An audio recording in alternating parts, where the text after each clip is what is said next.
നമസ്കാരം. മാർക്കറ്റ് വാച്ചിലേക്ക് വീണ്ടും സ്വാഗതം. വളരെ പ്രധാനപ്പെട്ട ഒരു വാരമാണ് കടന്നുപോയത്. വളരെ മികച്ച ഒരു മുന്നേറ്റം ഇന്ത്യൻ ഓഹരി വിപണിയിൽ ഈ വാരം ഉണ്ടാകുന്നത് നമ്മൾ കണ്ടു. വളരെ ശ്രദ്ധേയമായ ഒരു റാലിയാണ് ഉണ്ടായത്. 5300 മുകളിലേക്ക് നിഫ്റ്റി എത്തുന്നത് കണ്ടു.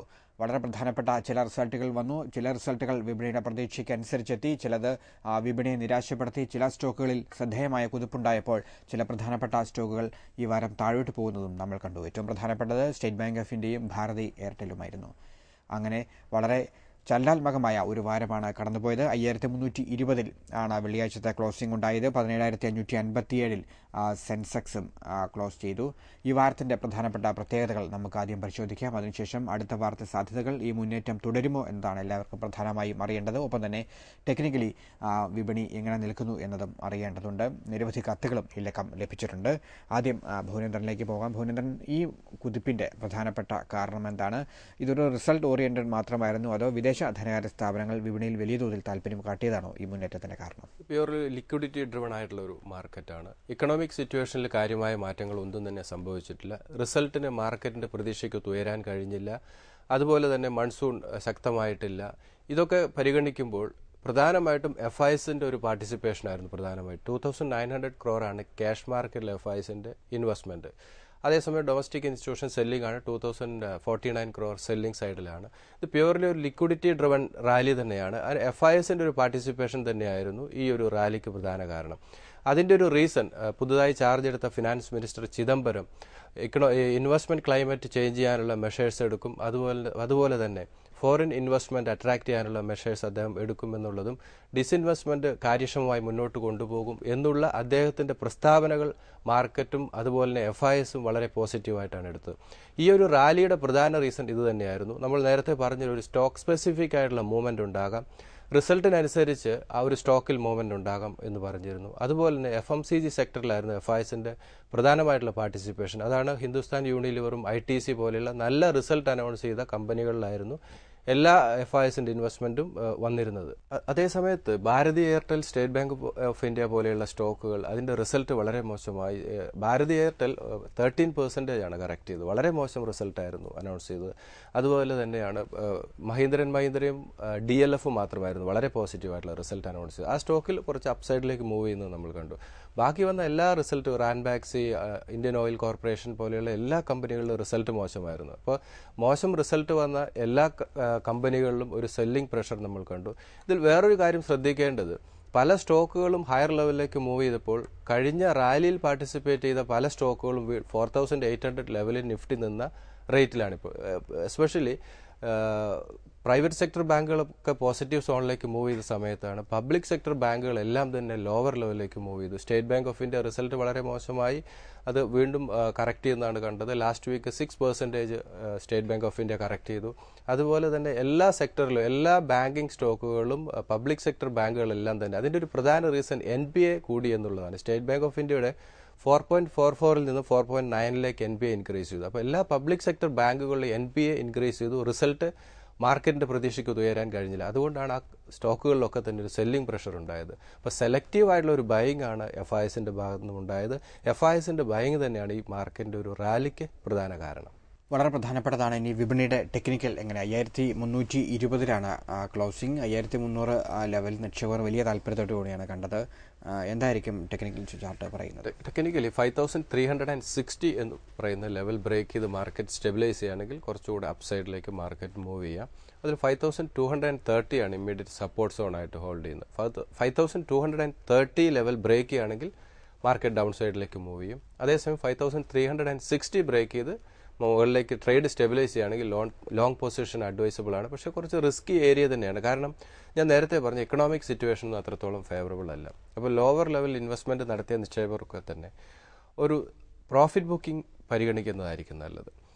5360 ആണ് അടുത്തൊരു ക്രൂഷ്യൽ ലെവൽ. ആ ഒരു ലെവൽ ബ്രേക്ക് ചെയ്ത് മാർക്കറ്റ് സ്റ്റെബിലൈസ് ചെയ്താൽ വീണ്ടും അപ്സൈഡ് നമുക്ക് പ്രതീക്ഷിക്കാം. അപ്പോൾ 5200 ഒരു മേജർ റെസിസ്റ്റൻസ് ഏരിയ ആയിരുന്നു. അത് ബ്രേക്ക് ചെയ്യാനുള്ള പ്രധാന റീസൺ, ചിദംബരം ഫൈനാൻസ് മിനിസ്റ്ററായിട്ട് ചാർജ് എടുത്തതിന് ശേഷം ഫോറിൻ ഇൻവെസ്റ്റ്മെന്റ് അട്രാക്ട് ചെയ്യാനായിട്ട് അദ്ദേഹം അനൗൺസ് ചെയ്ത ചില കാര്യങ്ങൾ, അതല്ലെങ്കിൽ അദ്ദേഹം ഫ്യൂച്ചറിൽ ഏതെങ്കിലും രീതിയിലുള്ള മെഷേഴ്സ് എടുക്കും എന്നുള്ള ഒരു പോസിറ്റീവ് തിങ്കിങ് തന്നെയായിരുന്നു FISന്റെ ഒരു വലിയ പാർട്ടിസിപ്പേഷന് കാരണമായത്. അതുകൊണ്ട് തന്നെയാണ് മാർക്കറ്റ് 5200 ബ്രേക്ക് ചെയ്ത് ഇപ്പോൾ 5320 എന്ന് പറയുന്ന ലെവൽ ക്ലോസിംഗ് രേഖപ്പെടുത്താനുള്ള ഒരു പ്രധാന റീസൺ. ഇനിയത്തെ ഒരു ക്രൂഷ്യൽ ലെവൽ എന്ന് പറയുന്നത് 5360 ആണ്. പക്ഷേ ഒരു റിസ്കി ഏരിയ തന്നെയാണ്. അതുകൊണ്ട് ഒരു കോഷ്യസ് അപ്രോച്ച് റീറ്റെയിൽ ഇൻവെസ്റ്റേഴ്സ് എടുക്കുന്നതായിരിക്കും. ഇനി അങ്ങോട്ടുള്ള 5360 ലെവൽ ബ്രേക്ക് ചെയ്ത് മാർക്കറ്റ് സ്റ്റെബിലൈസ് ചെയ്താൽ തന്നെ അത് റിസ്കി ഏരിയ തന്നെയാണ്. അതുപോലെ തന്നെ ന്യൂസുകൾ, ഗവൺമെൻറ് RBI എടുക്കുന്ന ചില മെഷേഴ്സ്, RBIയുടെ അനൗൺസ്മെൻ്റ് ഒന്നും ഇതുവരെ വന്നില്ല. RBI പോസിറ്റീവായിട്ടുള്ള ചില അനൗൺസ്മെൻറ്റ് എടുക്കുകയാണെങ്കിൽ മാർക്കറ്റിൽ ലോങ് പൊസിഷൻ അഡ്വൈസബിൾ ആണ്. അതല്ലെങ്കിൽ ഗവൺമെൻറ് ഏതെങ്കിലും രീതിയിലുള്ള എക്കണോമിയെ ബൂസ്റ്റ് ചെയ്യാനും സ്റ്റോക്ക് മാർക്കറ്റിനെ ഇമ്പ്രൂവ് ചെയ്യാനുള്ള ഏതെങ്കിലും മെഷേഴ്സ് എടുക്കുകയാണെങ്കിൽ മാത്രമേ മാർക്കറ്റ് ഒരു സേഫ് ആണെന്ന് നമുക്ക് പറയാൻ പറ്റുള്ളൂ. അതല്ല എങ്കിൽ 5360 മുകളിലൊക്കെ തന്നെ മാർക്കറ്റ് ഒരു റിസ്കി ഏരിയ തന്നെയാണ്. നിരവധി കത്തുകൾ ഈ ലക്കവും ലഭിച്ചിട്ടുണ്ട്. നമുക്ക് കത്തുകളിലേക്ക് കടക്കാം. ശ്രീനാഥിന്റെ കത്താണ് ഏറ്റവും ആദ്യം പരിഗണിക്കുന്നത്. അദ്ദേഹത്തിന് അറിയേണ്ടത് വോക്കാർഡിനെ കുറിച്ചാണ്. അദ്ദേഹം 380 ലെവലിലാണ് ഈ സ്റ്റോക്ക് വാങ്ങിയത്. ഇപ്പോൾ അദ്ദേഹം നല്ല പ്രോഫിറ്റിലാണ്. എന്ത് ചെയ്യണം? ഈ സ്റ്റോക്ക് വീണ്ടും ഉയരത്തിലേക്ക് പോകാൻ സാധ്യതയുണ്ടോ എന്നാണ് ശ്രീനാഥ് ചോദിക്കുന്നത്. ഇപ്പോഴത്തെ രീതിയിൽ വോക്കാർഡ് ഒരു പോസിറ്റീവ് സോണിൽ തന്നെയാണ് മൂവ് ചെയ്യുന്നത്. 1200 ലെവലിനടുത്താണ്. അദ്ദേഹം വളരെ നല്ല പ്രോഫിറ്റിലാണ്. മാർക്കറ്റ് വാച്ച്, സിപ്ല, വോക്കാർഡ് ഈ 2 സ്റ്റോക്കുകളായിരുന്നു റെക്കമെൻഡ് ചെയ്തിരുന്നത് ഫാർമ സെക്ടറിൽ. പലപ്പോഴും നമ്മൾ പ്രതീക്ഷിക്കാത്ത അപ്സൈഡ് ചില സ്റ്റോക്കുകൾ ലഭിക്കും. അതുകൊണ്ടാണ് ഒരു സ്റ്റോക്കിൽ മാത്രം ഇൻവെസ്റ്റ്മെന്റ് അഡ്വൈസബിൾ അല്ല എന്ന് പറയുന്നത്. നമ്മൾ ഒരു സെലക്റ്റീവ് ആയിട്ടുള്ള ഒരു ബൈങ് ആയിരിക്കും പലപ്പോഴും നല്ലത്, എല്ലാ സെക്ടർ വൈസുള്ള ഇൻവെസ്റ്റ്മെന്റ്.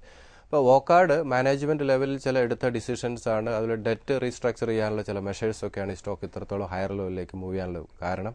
അതുപോലെ FISന്റെ പാർട്ടിസിപ്പേഷൻ ഉണ്ടായി. ഇപ്പോഴത്തെ രീതിയിൽ ഈ സ്റ്റോക്കിൽ റിസ്ക് ഉണ്ടോ എന്ന് ചോദിച്ചാൽ അത്രത്തോളം ഹയർ ലെവലിലേക്ക് മൂവ് ചെയ്ത സ്ഥിതിക്ക് ഇതേ ഒരു 50% പ്രോഫിറ്റ് ബുക്കിംഗ് അഡ്വൈസബിൾ ആയിരിക്കും. ബാക്കി ഹോൾഡ് ചെയ്യുന്നതാണ് നല്ലത്. കാരണം ഇപ്പോഴത്തെ രീതിയിൽ ഒരു ബുള്ളിഷ് ലെവലിലാണ് സ്റ്റോക്ക് മൂവ് ചെയ്യുന്നത്. ഒരു കുറച്ചുകൂടെ ഹയർ ലെവലിലേക്ക് മൂവ് ചെയ്യാനുള്ള ഒരു സാധ്യതയുണ്ട്. അദ്ദേഹം അടുത്തൊരു ഹയർ ലെവൽ മാർക്കറ്റ് മൂവ് ചെയ്യുമ്പോൾ 5360 നിഫ്റ്റിയുടെ ലെവൽ ശ്രദ്ധിച്ചതിന് ശേഷം അടുത്തൊരു ഹയർ ലെവൽ മൂവ് ചെയ്യുന്നത് 5300 ലെവലിനടുത്ത് വരുന്തോറും ഒരു 50% പ്രോഫിറ്റ് ബുക്കിംഗ് അഡ്വൈസബിൾ ആയിരിക്കും വോക്കാർഡിൽ. അതായിരിക്കും ഒരു സേഫർ ഡിസിഷൻ എന്ന് പറയുന്നത് അത് തന്നെയായിരിക്കാം. 50% പ്രോഫിറ്റ് ബുക്ക് ചെയ്യുന്നത് തന്നെയായിരിക്കും നല്ലത്.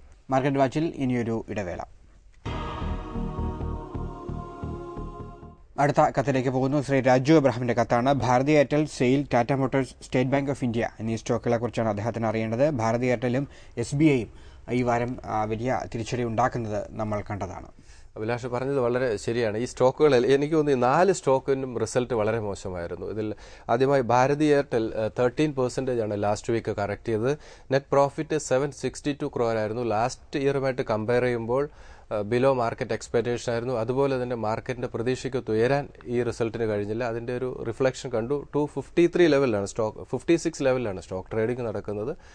ഇപ്പോഴത്തെ രീതിയിൽ അടുത്തൊരു കറക്ഷനോടുകൂടി 240 ലെവൽ ഒരു long time point of view investment buy advisable ആണ്. കാരണം ഒരു വളരെ ഷാർപ്പായിട്ടുള്ള ഒരു കറക്ഷൻ ഈ സ്റ്റോക്കിൽ നേരിട്ടു. ഓൾമോസ്റ്റ് 13%. വളരെ സേഫ് ആയിട്ടുള്ള ഒരു കറക്ഷൻ തന്നെയാണ്. റിസൾട്ടിന്റെ ആ ഒരു മോശം ഇമ്പാക്ട് ഡിസ്കൗണ്ട് ചെയ്ത റേറ്റിലാണ് ഇപ്പോൾ ട്രേഡിംഗ് നടക്കുന്നത്. അതുകൊണ്ട് 240 ലെവൽ തീർച്ചയായിട്ടും ഫസ്റ്റ് ഒരു എൻട്രി ലെവലാണ്. ദെൻ 218 ഈ 2 level long time point of view safe ആയിട്ടുള്ള ഒരു എൻട്രി തന്നെയാണ് ഭാരതി എയർടെലിൽ. 280 ആണ് സ്റ്റോക്കിൽ ഇമ്മീഡിയറ്റ് വരാവുന്ന റെസിസ്റ്റൻസ്. അടുത്ത സെയിലാണ്. സ്റ്റീൽ അതോറിറ്റി ഓഫ് ഇന്ത്യ മാർക്കറ്റിന്റെ പ്രതീക്ഷയ്ക്ക് ഉയരാൻ കഴിഞ്ഞില്ല. നെറ്റ് പ്രോഫിറ്റ് 696 crore ആയിരുന്നു. അതും മാർക്കറ്റിന്റെ പ്രതീക്ഷയ്ക്ക് ഉയരാൻ കഴിഞ്ഞില്ല. എന്നാൽ സ്റ്റോക്കിൽ വളരെ ഷാർപ്പായിട്ടുള്ള ഒരു കറക്ഷൻ ഉണ്ടായില്ല. ഡിസ്ഇൻവെസ്റ്റ്മെന്റ് വരാനുള്ള ഒരു പോസിബിലിറ്റി വിലയിരുത്തിക്കൊണ്ടായിരുന്നു ആ ഒരു തീരുമാനം. എന്തായാലും 81 and 76 ഒരു സേഫർ എൻട്രി ലെവൽ തന്നെയാണ്. ഡൗൺ സൈഡ് റിസ്ക് ഈ സ്റ്റോക്കിൽ സെയിലിൽ വളരെയധികം കുറവാണ്. 90 ആണ് സ്റ്റോക്കിൽ ഇമ്മീഡിയറ്റ് വരാവുന്ന റെസിസ്റ്റൻസ്. ദെൻ ടാറ്റ മോട്ടോഴ്സ് ആണ്. 2244 crore ആയിരുന്നു നെറ്റ് പ്രോഫിറ്റ് പോസ്റ്റ് ചെയ്തത്. മാർക്കറ്റിന്റെ പ്രതീക്ഷയ്ക്ക് ഉയരാൻ ഈ റിസൾട്ടിന് കഴിഞ്ഞില്ല. ഗ്ലോബലി ഉണ്ടായിരിക്കുന്ന ക്രൈസിസ് തന്നെയാണ് ഇവരുടെ പ്രോഫിറ്റബിലിറ്റിയെ ബാധിച്ചത്. അതുപോലെ തന്നെ ഫോറക്സ് ലോസ്. തീർച്ചയായിട്ടും 231 ലെവലിലാണ് സ്റ്റോക്ക് ട്രേഡിംഗ് നടക്കുന്നത്. 216 ലെവൽ സേഫ് ആയിട്ടുള്ള ഒരു എൻട്രി ലെവലാണ്. അതുപോലെ 207 ഈ ഒരു കറക്ഷനോട് കൂടി ഈ സ്റ്റോക്കിൽ ഒരു ഇൻവെസ്റ്റ്മെന്റ് ബൈ അഡ്വൈസബിൾ ആണ്. 250, 247, 250 level short time point of view exit point ആയിട്ട് കാണുന്നതായിരിക്കും നല്ലത്. ഈ സ്റ്റോക്കിൽ ഒരു കറക്ഷൻ, മാർക്കറ്റ് ഓവറോൾ ഒരു കറക്ഷൻ വരികയാണെങ്കിൽ തീർച്ചയായിട്ടും ടാറ്റ മോട്ടോഴ്സിൽ ഒരു കറക്ഷൻ വരാനുള്ള ഒരു സാധ്യതയുണ്ട്. ആ ഒരു കറക്ഷൻ സംഭവിക്കുകയാണെങ്കിൽ 216 and 207 രണ്ട് ലെവൽ തീർച്ചയായിട്ടും ഒരു ഇൻവെസ്റ്റ്മെന്റ് ബൈ ആയിട്ട് പരിഗണിക്കുന്നതായിരിക്കും നല്ലത്. ദെൻ സ്റ്റേറ്റ് ബാങ്ക് ഓഫ് ഇന്ത്യയാണ്. State bank of India last week 6% correct ചെയ്തു. 1887 ലെവലിലാണ് സ്റ്റോക്ക് ട്രേഡിംഗ് നടക്കുന്നത്. അടുത്തൊരു എൻട്രി ലെവൽ ഒരു സപ്പോർട്ട് സോണിനടുത്താണ് ഒരു സ്റ്റോക്ക് ട്രേഡിംഗ് നടക്കുന്നത്. മൺഡേ മാർക്കറ്റ് ഓപ്പൺ ചെയ്യുമ്പോൾ 1860 ലെവൽ വളരെ ക്ലോസ് ആയിട്ടൊന്ന് വാച്ച് ചെയ്യുക. ആ ഒരു ലെവൽ ബ്രേക്ക് ചെയ്യുന്നില്ല എങ്കിൽ ഒരു ബൈ അഡ്വൈസബിൾ ആണ്. ആ ഒരു ലെവൽ ബ്രേക്ക് ചെയ്ത് സ്റ്റെബിലൈസ് ചെയ്താൽ വീണ്ടും ഒരു ലോവർ ലെവലിലേക്ക് പോകാം. 1775 ആണ് നെക്സ്റ്റ് സപ്പോർട്ട് ലെവൽ. ഈ രണ്ട് സപ്പോർട്ട് ലെവൽ ഒരു long time point of view തീർച്ചയായിട്ടും ഒരു ബൈ അഡ്വൈസബിൾ ആണ്. NPI ഇൻക്രീസ് ചെയ്തു. മാർക്കറ്റിന്റെ പ്രതീക്ഷയ്ക്കൊത്ത ഒരു റിസൾട്ട് ആയിരുന്നു അനൗൺസ് ചെയ്ത്. എന്നാൽ NPI ഇൻക്രീസ് ചെയ്താണ് ഈ സ്റ്റോക്കിൽ ഒരു സെല്ലിംഗ് പ്രഷർ വരാനുള്ള ഒരു പ്രധാന റീസൺ. 2100 ആണ് ഈ സ്റ്റോക്കിൽ ഇമ്മീഡിയറ്റ് വരാവുന്ന റെസിസ്റ്റൻസ്. ഇദ്ദേഹത്തിന്റെ സ്റ്റോക്കിൽ Bharti Airtel, SAIL, Tata Motors, state bank of India front run വളരെ ഹൈ ബീറ്റ സ്റ്റോക്കാണ്. ഈ സ്റ്റോക്കിലെല്ലാം തന്നെ വളരെ ഷാർപ്പായിട്ടുള്ള കറക്ഷൻ നേരിട്ടു. അതുകൊണ്ട് ഇദ്ദേഹത്തിനും അതുപോലെ റീറ്റെയിൽ ഇൻവെസ്റ്റേഴ്സിനും അടുത്തൊരു കറക്ഷനോടുകൂടി ഈ ഒരു സപ്പോർട്ട് സോൺ വരുന്നതോടുകൂടി തീർച്ചയായിട്ടും ഈ ഒരു സ്റ്റോക്കിൽ ഇൻവെസ്റ്റ്മെന്റ് ബൈ അഡ്വൈസബിൾ ആണ്. കാരണം ഫണ്ടമെന്റലി വളരെ സൗണ്ട് ആയിട്ടുള്ള സ്റ്റോക്കാണ്. മാനേജ്മെന്റ് വളരെ ക്ലാരിറ്റിയുള്ള മാനേജ്മെന്റ് ആയതുകൊണ്ട് തീർച്ചയായിട്ടും അടുത്തൊരു കറക്ഷനോടുകൂടി ഈ സ്റ്റോക്കിൽ തീർച്ചയായിട്ടും ഇൻവെസ്റ്റ്മെന്റ് ബൈ അഡ്വൈസബിൾ ആണ്. അടുത്ത കത്തിലേക്ക് പോകുന്നു. ശ്രീ സുനിലിന്റെ കത്താണ്. അദ്ദേഹത്തിന്റെ പോർട്ട്ഫോളിയോ നൽകിയിരിക്കുന്നു. State bank of India, Maruti Suzuki, Mindtree, HDIL and GVK power. SBIയുടെ കാര്യം നേരത്തെ കഴിഞ്ഞ കത്തിൽ ഭുവനേന്ദ്രൻ പരാമർശിച്ചു. അടുത്തത് മാരുതി സുസുക്കി. മാരുതിയും ഒരു ക്രൈസിസിലായിരുന്നു ലാസ്റ്റ് 2 വീക്സ് ആയിട്ട്. എന്തായാലും ഇപ്പോഴൊരു കുറച്ചൊരു പോസിറ്റീവ് സോണിലേക്ക് മൂവ് ചെയ്തു. 1172 ലെവലിലാണ് സ്റ്റോക്ക് ട്രേഡിംഗ് നടക്കുന്നത്. 1139 ഫസ്റ്റ് സപ്പോർട്ട് സോണാണ്. ദെൻ 1098 ഈ രണ്ട് ലെവൽ 1098 ആയിരിക്കാം സേഫ് ആയിട്ടുള്ള ഒരു എൻട്രി ആയിട്ട് പരിഗണിക്കാവുന്നത്. 1193 ആണ് സ്റ്റോക്കിൽ ഇമ്മീഡിയറ്റ് വരാവുന്ന റെസിസ്റ്റൻസ്. ദെൻ മൈൻട്രി ആണ്, ഇന്റർനാഷണൽ ടെക്നോളജി കമ്പനിയാണ്. 628 ലെവലിലാണ് സ്റ്റോക്ക് ട്രേഡിംഗ് നടക്കുന്നത്. ഫണ്ടമെന്റലി വളരെ സൗണ്ടാണ്. 605, 576 മാർക്കറ്റിൽ ഒരു കറക്ഷൻ സംഭവിക്കുമ്പോൾ 576, 580 ലെവലായിരിക്കും ഒരു സേഫ് ഫസ്റ്റ് എൻട്രി ലെവലായിട്ട് ഇൻവെസ്റ്റേഴ്സിന് പരിഗണിക്കാവുന്ന long time point of view hold ചെയ്യാവുന്ന സ്റ്റോക്ക് തന്നെയാണ്. 670 ആണ് സ്റ്റോക്കിൽ ഇമ്മീഡിയറ്റ് വരാവുന്ന റെസിസ്റ്റൻസ്. ദെൻ HDIയിലാണ് 8140 ലെവലിലാണ് സ്റ്റോക്ക് ട്രേഡിംഗ് നടക്കുന്നത്. 76 and 71 long time point of view entry advisable ആണ്. ഇതും ഈ സ്റ്റോക്കും ഒക്കെ തന്നെ ഒരു കറക്ഷൻ സംഭവിക്കുമ്പോൾ ഇൻവെസ്റ്റ്മെന്റ് നടത്തുന്നതായിരിക്കും നല്ലത്. 71 ആണ് ഒരു മേജർ സപ്പോർട്ട് സോൺ ആയിട്ട് ഹോൾഡ് ചെയ്യുന്നത്. 89 ആണ് ഈ സ്റ്റോക്കിൽ ഇമ്മീഡിയറ്റ് വരാവുന്ന റെസിസ്റ്റൻസ്. ദെൻ GVK പവർ ആണ് 1240 ട്രേഡിംഗ് നടക്കുന്നത്. 1150 and 960 രണ്ട് സപ്പോർട്ട് ലെവലാണ്. ഈ സ്റ്റോക്കിലും കുറച്ചൊരു ഹയർ ലെവൽ മൂവ് ചെയ്തതിനു ശേഷം ഒരു കറക്ഷൻ സംഭവിച്ചുകൊണ്ടിരിക്കുകയാണ്. ഈ രണ്ട് level 1150 and 960 long time point of view retail ഇൻവെസ്റ്റ്മെന്റിന് അഡ്വൈസബിൾ ആണ്. 15 ആണ് സ്റ്റോക്കിൽ ഇമ്മീഡിയറ്റ് വരാവുന്ന റെസിസ്റ്റൻസ്. സ്റ്റോക്ക് മാർക്കറ്റിൽ കറക്ഷൻ സംഭവിക്കുമ്പോൾ ഇൻവെസ്റ്റ്മെന്റ് നടത്തുക എന്നുള്ള സ്ട്രാറ്റജിയാണ് പലപ്പോഴും നല്ലത്.